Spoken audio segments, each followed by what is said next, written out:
lorsqu'on regarde dans l'histoire du monde chrétien, depuis des centaines d'années, l'histoire a été marquée par des gens qui ont eu une chose en commun. En fait, ils ont eu une soif de plus de Dieu. Ils n'étaient pas satisfaits de ce qu'ils vivaient, ils voulaient en voir plus.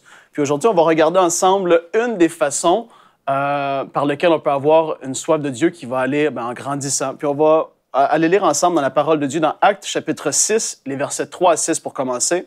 La parole nous dit « C'est pourquoi, frères, choisissez parmi vous 7 hommes de qui l'on rende un bon témoignage, qui soient pleins d'Esprit Saint et de sagesse, et que nous chargerons de cet emploi.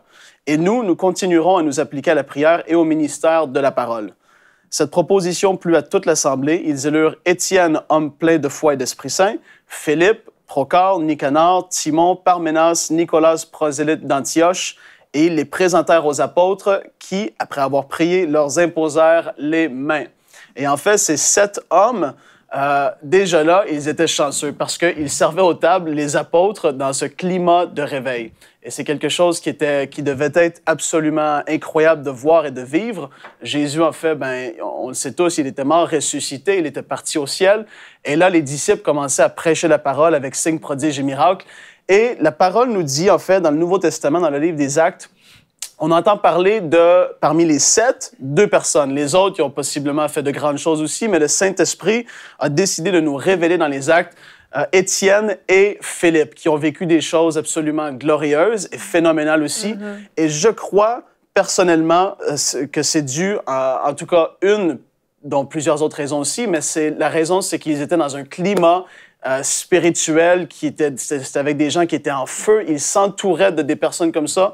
Ils vivaient dans la gloire de Dieu. J'imagine Étienne et Philippe devaient aller voir l'apôtre Pierre qui prêchait aux gens et tous les autres. Ils devaient voir des guérisons, des miracles surnaturels, toutes sortes de choses qui se manifestaient sous leurs yeux. Ils devaient se parler ensemble parce que on doit, moi j'aime faire ça, on voit ce qu'on lit dans la parole, mais est-ce qu'on le vit nous aussi?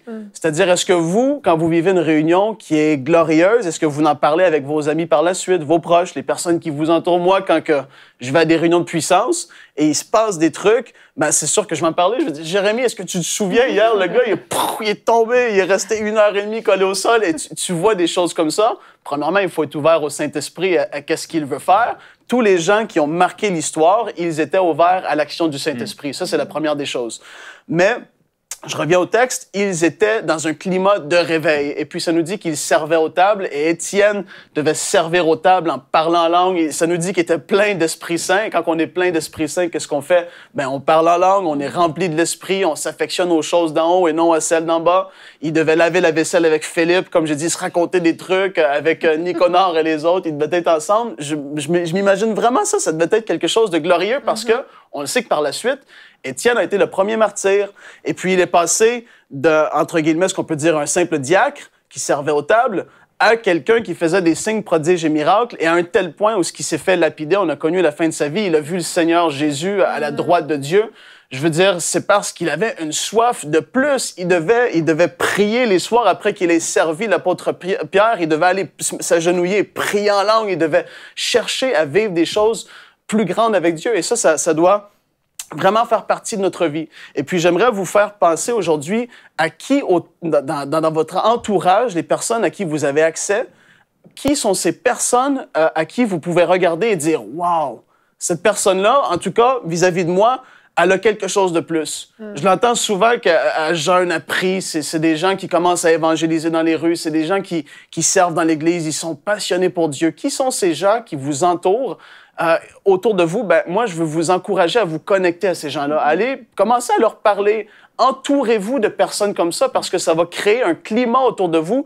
Vous allez baigner dans cette atmosphère de, c'est ça, spirituel, des gens qui ont une soif de Dieu. Je veux vraiment vous encourager à ça. Pour moi, personnellement, j'aime lire des livres sur le réveil, j'aime lire des livres des choses qui se sont passées dans le passé, mais j'aime aussi regarder, quand je regarde des prédications ou les messages, le peu de messages que je peux vraiment regarder chez moi, ça va être des réunions plus de puissance parce que ça va me booster.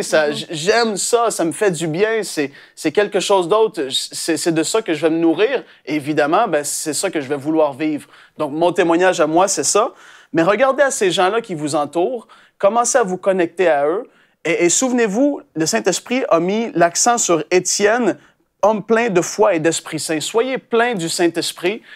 Soyez dans ce climat spirituel qui va vous donner une soif pour de vivre plus avec Dieu, en fait. C'est ce que je veux vous encourager. Et puis, si vous avez une soif de Dieu à la maison, dites « Amen », puis continuez et lâchez pas et priez et vous allez voir de grandes choses avec Dieu, ça c'est sûr. Retrouvez la suite de ce programme dans l'émission Bonjour chez vous sur EMCI TV.